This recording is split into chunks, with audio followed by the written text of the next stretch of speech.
Well,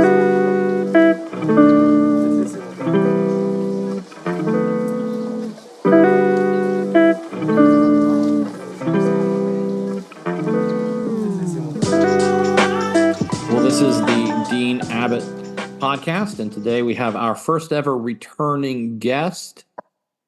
Christiana Miller is a singer-songwriter and Twitter personality whose work often centers around issues of Christian faith with an emphasis on matters pertaining to women. Thanks for doing this again. Thanks for having me again. I'm glad to be here.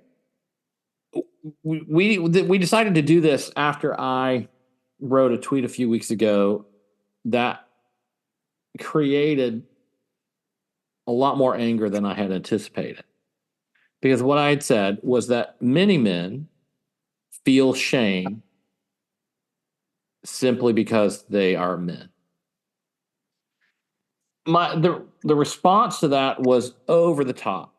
And it had two kinds of responses. First of all, there's hundreds of comments or responses. And there were two kinds. One was from what I think are probably red pill anons who have zero reading comprehension and who clearly could not differentiate between the difference in meaning between the statements. Many men feel shame simply for being men, and the statement, being a man is something to be ashamed of. You couldn't tell that those are two logically different statements. And so their responses basically were, how dare, outrage that I would say something that makes it clear I hate men. And simply pointing out that many men feel shame is not a sign of hating men. The other equally sort of insipid, though not as numerous responses I got, were from liberal feminists who want to say there is no such thing as being a man. That or to say men should feel ashamed for being men. Mm-hmm. Neither of those was a useful response. So eventually, I actually think I just put my account on private until everyone forgot. But you had questions. You wanted to say something about that. So let me explain what I'm saying. Mm-hmm. I know many men. I work with many men in my counseling and coaching practice who have trouble asserting themselves on the world in order to build a life for themselves and those people they love, because they are very much bound up at their core with shame, making an emotional association between their shame and those things that are at the core of what it means to be masculine, which is to say, to assert oneself on the world for the sake of yourself and others. And many men I've met and spoken to simply believe that is bad.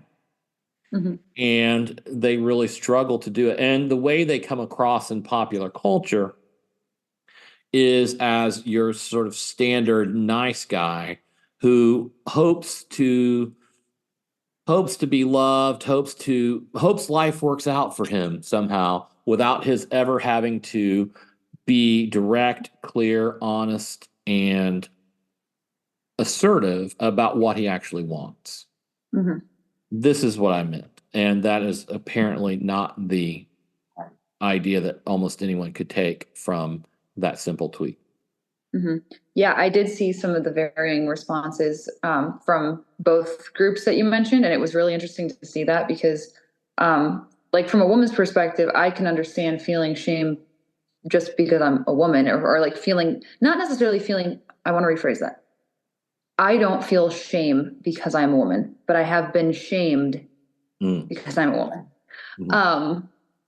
But I was interested to know kind of where do you think for men that mostly stems from? Because for most of history, like we've been in a patriarchy, like, like most societies have operated that way. And men have always kind of been on top. So now I feel like that has kind of shifted with the rise of feminism.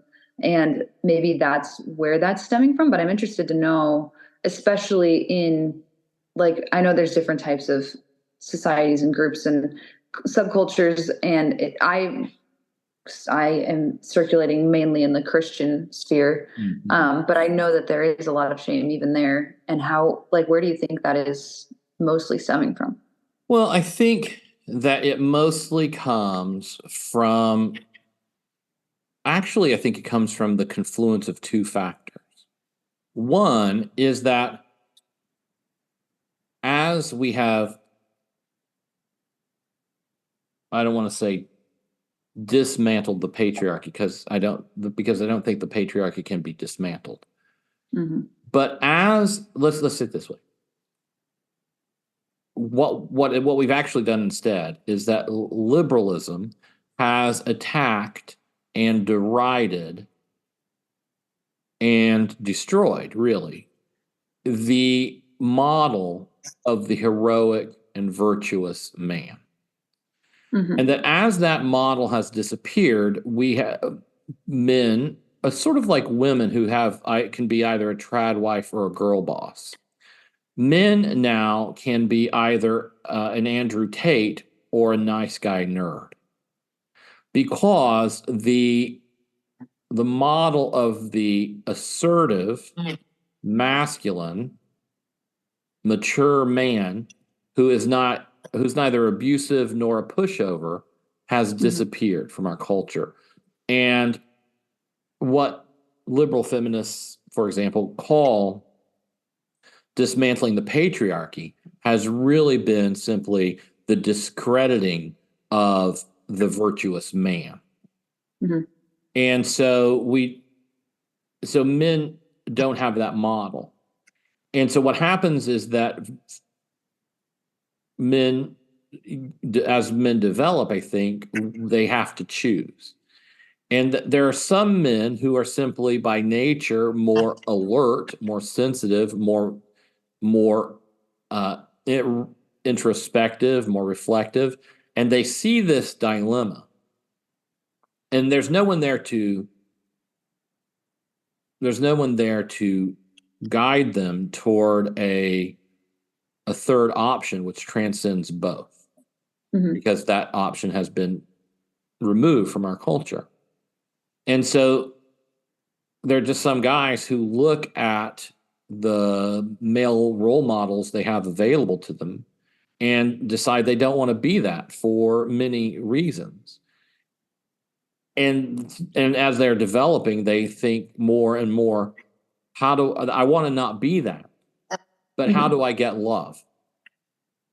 And the answer then, I think, for those guys becomes, well, I get love by being retiring, by being unlike unlike the sort of the Andrew Tate mold. And they begin to become more and more sort of nice guy, people pleasers, until the point where they've made such a strong emotional association between not asserting themselves on the world and getting love, that that when it comes time to try to assert themselves on the world, they feel ashamed, because they only can think of asserting themselves in a masculine way on the world as wrong. Mm-hmm. That's my dissection of it. Okay. I want to ask you actually before, can you maybe give us like a definition of what you mean when you say masculinity, or what it means to be masculine as a man?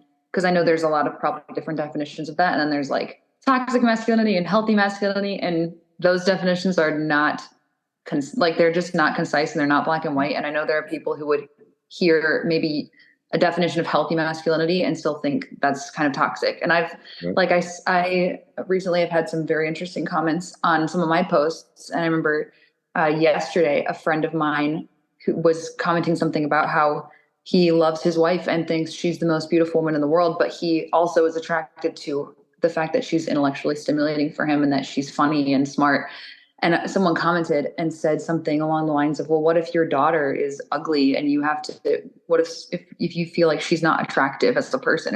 And it was just such a bizarre comment to send him as a man. And she ended up really trying to demean him as a father. And it was so bizarre to me that a woman would treat him that way just because he said that he loved his wife for being funny and smart. And so it almost felt like she was like, no, you as a man you're not allowed to enjoy things. And I was like, what are we even saying here? Like, it was very bizarre. And that was a woman to a man, and she was attempting to shame him. And so I wonder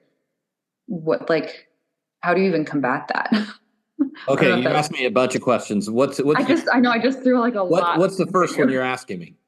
So I would love a definition of what you mean when you say masculinity, or like, what does that look like for you? Okay, so here is the thing that I want to say about that, first of all, right?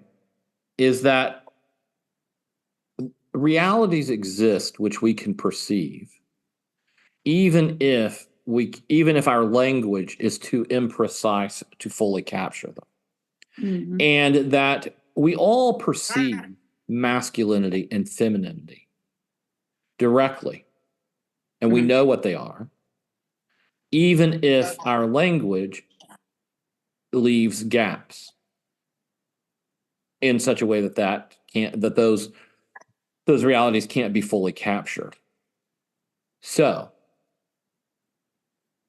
I would say at the core of masculinity is the drive to two or three different things. The drive to achieve for both your own safety and security and long-term stability for yourself and for others, whether that's your family, whoever that is.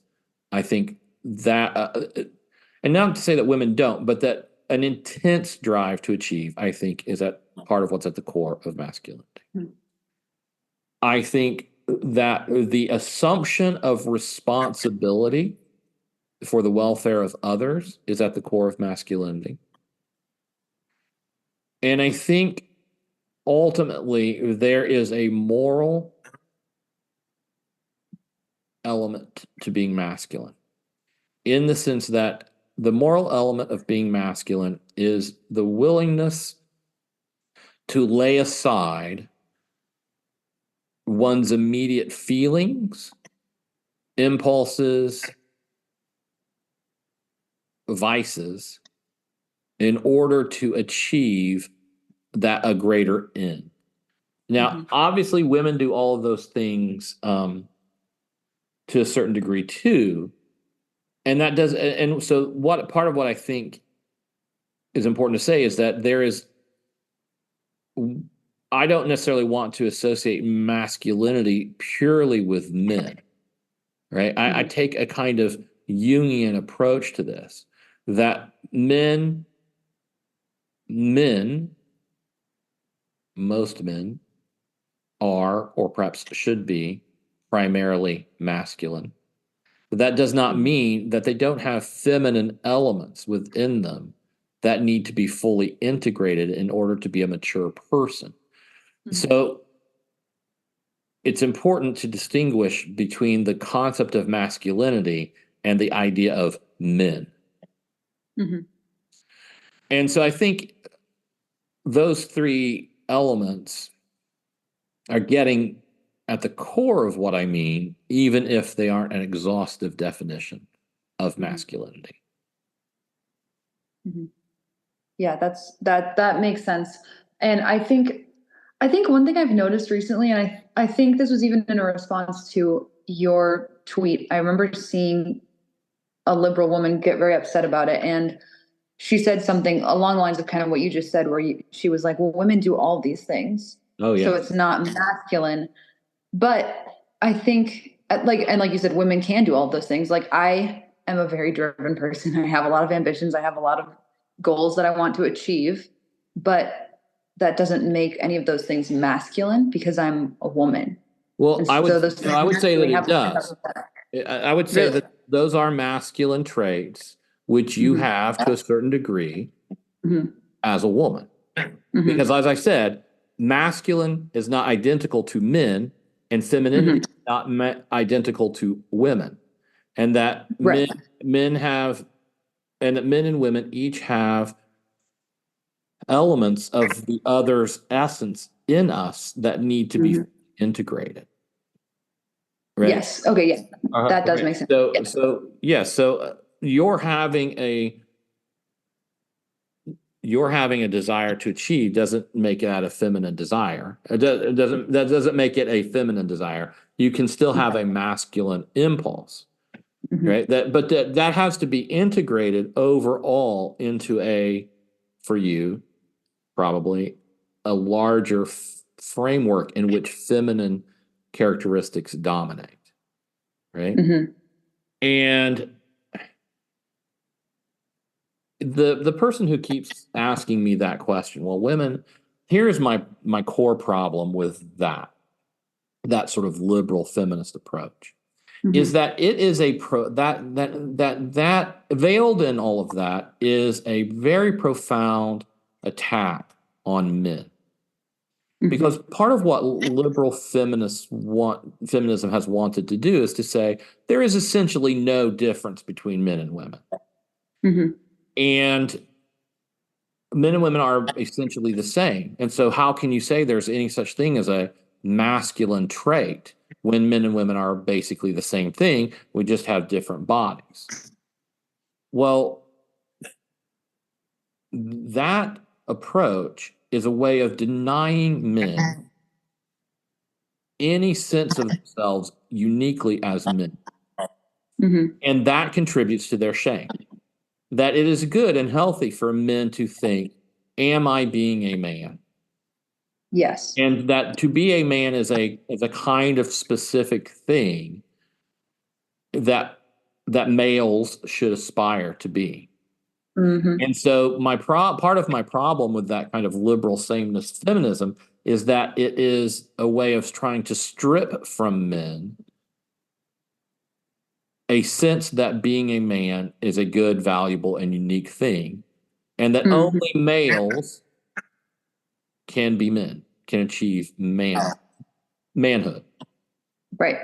Yeah, that makes sense. And I think I was actually just about to say something along the same lines where it kind of feels like a lot of these people, while they're saying like men and women have equal value, they're also saying men cannot have these things that make them unique and that are more unique to men, even though like women still can operate in all of those things and say like I want to achieve all these goals and I want to have all this, I want to, do these great things that doesn't mean that men shouldn't also be allowed to have those aspirations. And I think what you were saying earlier too about how there's like kind of two different groups of men that are boxes that men feel like they need to fit into, and those two are very conflicting, but they kind of lead to the same end. And I feel like I encounter both of those groups a lot. And there's the one group that's like women just need to shut up and not say anything, and we don't want to hear your opinion. And then the other group is much more subtle in the way they say that, where they'll say like women don't care about good men, they don't want good men, Oh, women right. don't know what they want. And so but they're essentially both saying the same thing, and then they're both being shamed for saying those things because they're both wrong. Mhm. But it's like how can men kind of like find that middle ground between, or like not fitting into those boxes? How can they not feel shame or like reject the shame that's kind of being put on them? Yeah, I think a whole bunch of things. First, I think it is very important to remember that many people on Twitter are crazy, Yes. and that if your sense of social reality comes from Twitter, it gets skewed because Twitter, for whatever reason, is full of crazy people and people who cannot interpret a simple sentence. They can't read. Well, I think they can read, but they can't understand what they're reading. I think we too should talk for a moment about the patriarchy. Because I do think that patriarchy is real. And what I mean by that is that men, if for no other reason than simply by virtue of having 16 to 20 times the testosterone of women and by a greater biological strength, men will always be socially dominant. There will never be a social system in which men are not dominant. And in which power does not first and foremost reside with men. And the reason is because ultimately the basis of power, of social power, is violence. And men will always have a greater capacity for violence against women than women do the other way around. And so there are people, of course, as I'm sure you know, who think there's no such thing as a patriarchy and it's just a liberal feminist invention and whatever. But it is, in fact, a reality.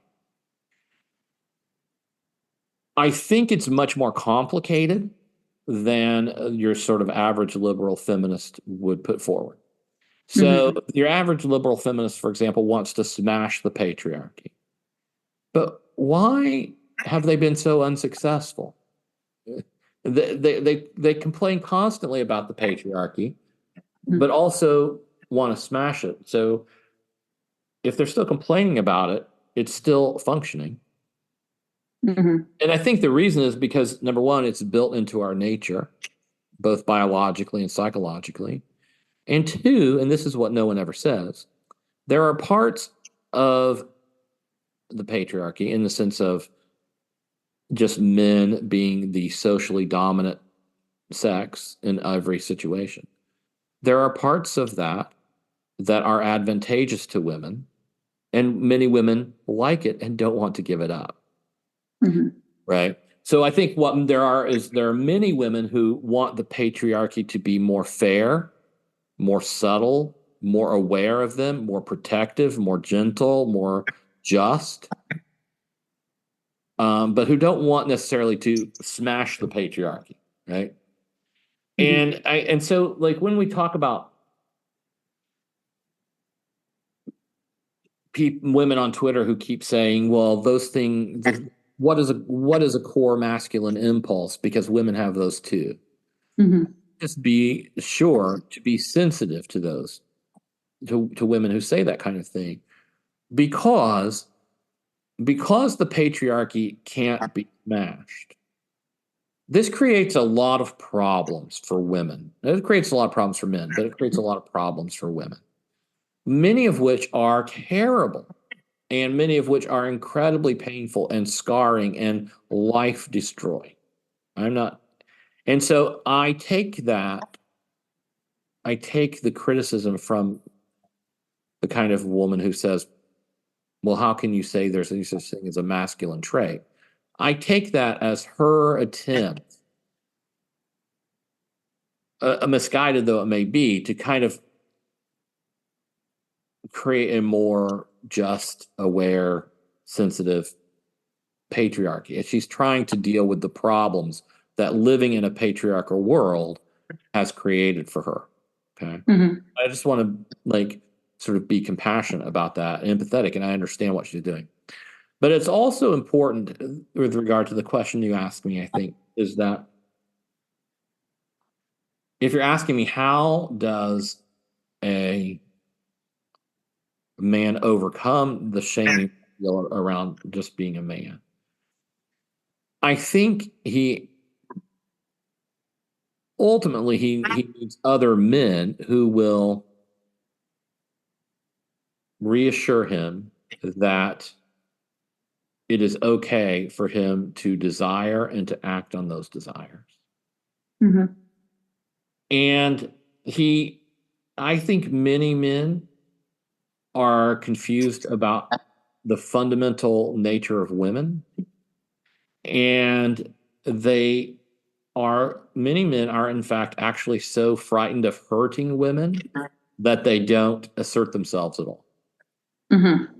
And so I think men who have a lot of shame around these basic core masculine impulses that make them a man need to have other men bring them into deeper self-understanding, and they need to have a clearer understanding of what women are like. Mm-hmm. That's a Yeah. long answer to your question, but Yeah.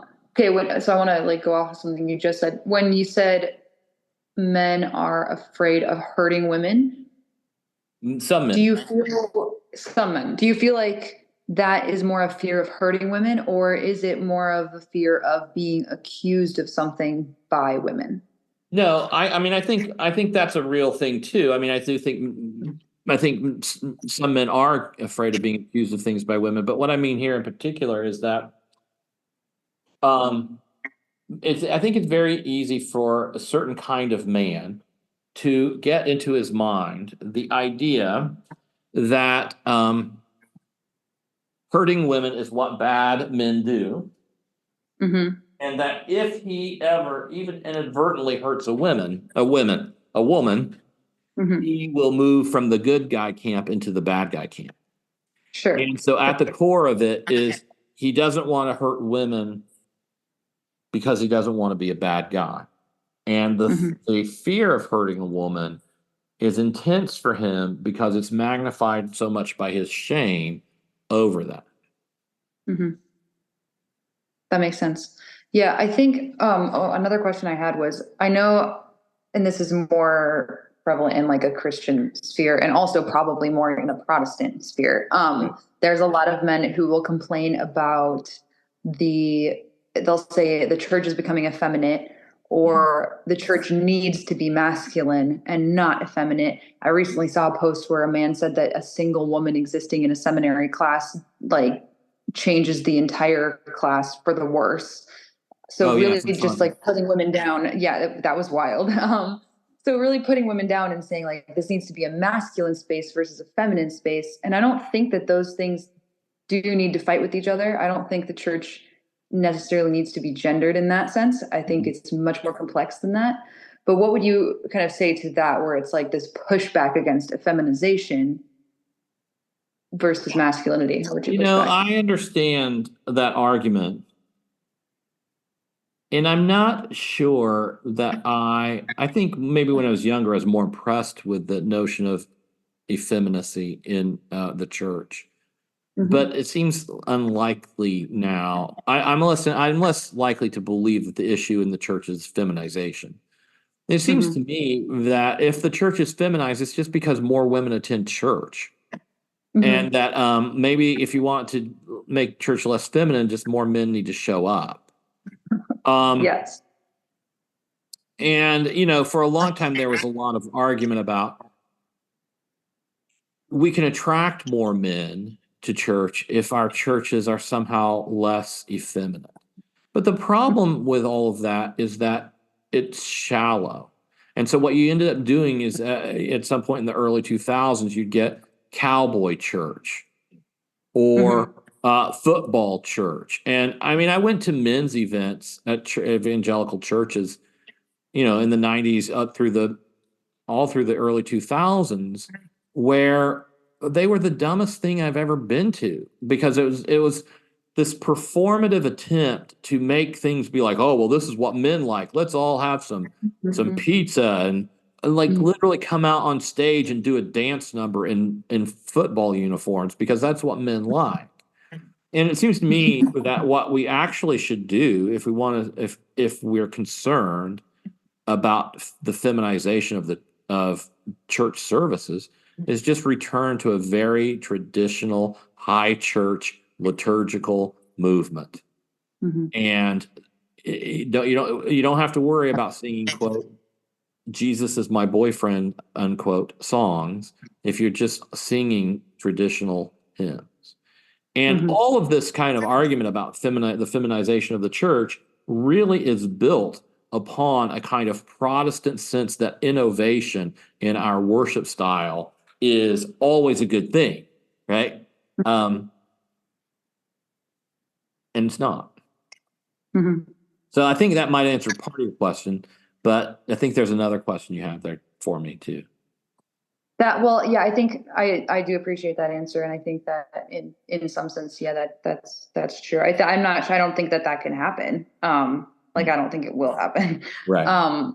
In many mainstream churches, but I do understand the frustration of feeling like something is so gendered that you can't even connect with it, because the same thing happens for women. Like there'll be these women's events and everything's frilly and just cutesy, and for women who don't relate to that, or women who might have more quote unquote masculine tendencies, it's like you don't feel seen in that space. You don't feel like you're able to get something out of it. And so I can understand why men would feel the same way, especially if a man is maybe more into literature and art and music and that sort of thing. He's not going to be able to connect with a barbecue where there's footballs and, everything's about who's the strongest. Like, I think what we're both saying is that the real problem in sort of the evangelical subculture is not that it's feminized. It is that it is shallow. Yes. And that the understanding of what it means to be masculine, feminine, a man or a woman at all is beyond shallow. It's flimsy to a point where no serious person can take it seriously.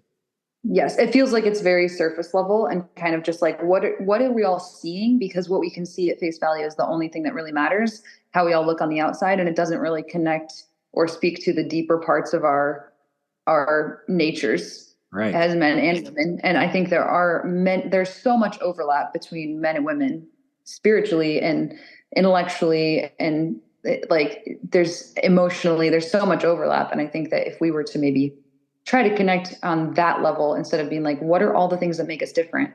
It's like, what are all the things that make us similar? How has God intertwined his image in all of us?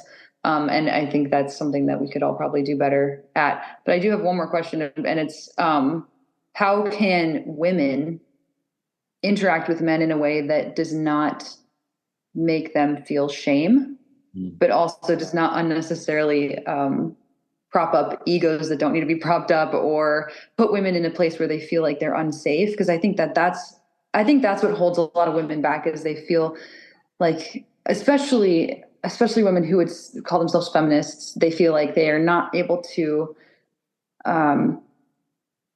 give a man any sort of encouragement without feeling that they're propping up a male ego. And I remember I posted something not super long ago where I was telling women, I was like, if you should just, be nice to guys in your life and like give them compliments, and, it's okay to say good things about the men in your life. And I got some pushback from girls who were like, no, I would never prop up the male ego. And I was like, okay, there's a difference between encouraging someone and propping up an ego. So what do you think is a way that maybe women can help men not feel this shame?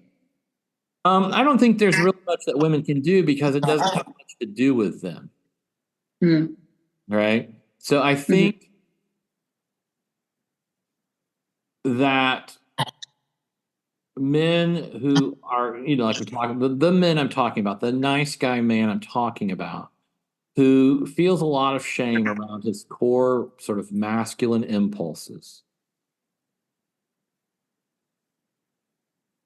does so for reasons that don't really have to do with women. I suppose that the thing a woman can do to help men with that is to be the best person she can be. And because the only thing that might draw men out of, or ask them to confront that shame and experience it and work through it, integrate it, is interactions with mature women, right? Women who are themselves not shamed, who've worked through that on their own. And so I just feel like what you're asking me is actually a very feminine question, because you're asking me, how can we caretake, right? And I think there's not much that can be done to caretake men from a woman's to caretake these particular women, these particular from a woman's perspective, other than simply to be the kind of woman who calls him, who by her own maturity and virtue calls him to further growth. Mm. Yeah, I think that is a really good point, that it's not anyone else's job to right the shame that you feel. Although I think the reason I ask that is because what I primarily see from men, especially like in an online sphere, which probably which is not the best gauge for real life, but they'll usually say like they feel shame because women have made them feel shame. But I mean, I am a woman who has felt ashamed in the past because I'm a woman. And that was something I had to fix in myself. It was an internal problem. And whether or not other people tried to make me feel shame, I had to realize that no one actually has the ability to make me ashamed of myself if I don't give consent to that. And so I finally, after years of work, have gotten to a point where I feel like, no, I really love who I am. And I love the strength that God has put in me that sometimes was perceived as more masculine. And I did hate that part of myself for a long time because I felt like I'm not actually being a good woman. I'm too strong and I'm too much and I'm too opinionated, too independent. And I feel like I've finally gotten to a place where I can accept those parts of myself and say, no, I'm still feminine and I can still, use all those gifts rightly. But I never looked to men to make me feel less shame because of that. I just started operating in a more healthy, not self-love sense, but like appreciating, who I was apart from the way other people perceived me, I guess. I think too that part of what you're talking about is men, maybe online men, who are actually quite bitter because they feel like they've been rejected by women. And again, I suspect that these are men who are, in a way, obsessed with women and what women do, but who have very little understanding of women, and so they default to thinking that they feel shame because women have rejected them, rather than to see the reality, which is probably that women rejected them because they felt that shame. And their shame really affects both their vibe and their actions. Yeah, I agree with that. And I would say from a woman's perspective, that kind of insecure aura, insecure vibe, it really is off-putting. And it probably is the number one most off-putting thing for a woman is when if a woman is getting to know a guy and he comes off as insecure or like he doesn't like himself or isn't confident in himself, not even in like an egotistical way. It's just like he's just secure in who he is as a person. It's very off-putting because it doesn't feel safe, and she doesn't feel like she can be safe with him. If he's not secure in himself, she's like, how can I be secure with him? Right. And so then I think a lot of guys would interpret that rejection as saying like, no, I don't, like, you're not a worthy person. But it's more so like, I don't feel secure with you because you're clearly not secure with yourself. Right. And women are constantly seeking that security and that safety. And I know last time we had talked about like the man versus bear thing. And that's really what that came down to. It was like women want to feel secure. And it's not that we don't want men. It's not that we hate men at all, but we want to feel secure with men. Right. And I think that's what a lot of guys misunderstood, was they weren't thinking, how would a woman approach this? Because men often aren't, in the sense that women are thinking of their own safety in the same way. And that goes back to the patriarchy, right? Because when you are a member of the class to whom power defaults, social dominance defaults, you have less impetus to understand how the other half thinks than you do if you're a member of the class away from whom power defaults. Do you understand what I'm saying? Yes, absolutely. Men for many reasons have less of an impetus to seek to understand how women think than women do. Women have a greater impetus to understand how men behave and think, et cetera. Yes, I think that's very true. And for women, it's almost like or it really is very much like a prey animal instinct, kind of, where we're always are just alert. It can be really stressful. But then on the other hand, when a woman does feel secure with a man, she kind of can like shut that part of her brain off, and it's the best thing ever. Like women love that. Like we love being with someone who makes us feel like we don't have to have our guard up all the time. And I think that is where the masculine and the feminine do really meet. It's like the masculine provides that safe space for the feminine to flourish. And I think that if men were thinking of it more in that sense, that it would be a much healthier relationship to the feminine. If that makes sense. Yes, and I think that that's kind of an ultimate reason why it's good for men to sort of the nice guy man who has the kind of shame I'm describing. It's good for him to be able to overcome that because that allows him to have a healthier, more successful relationship with a woman where he can help her to feel more secure, etc. Yeah, that absolutely makes sense. I wish that all of them could hear this. Well, you promote the podcast and we'll see if we can get it. I will. All right. Well, we've been going about an hour, so thanks a lot for doing this. Yeah. I think it's a good back and forth. Yeah, thank you so much for having me again. I really appreciate the conversation. No problem. We'll talk soon.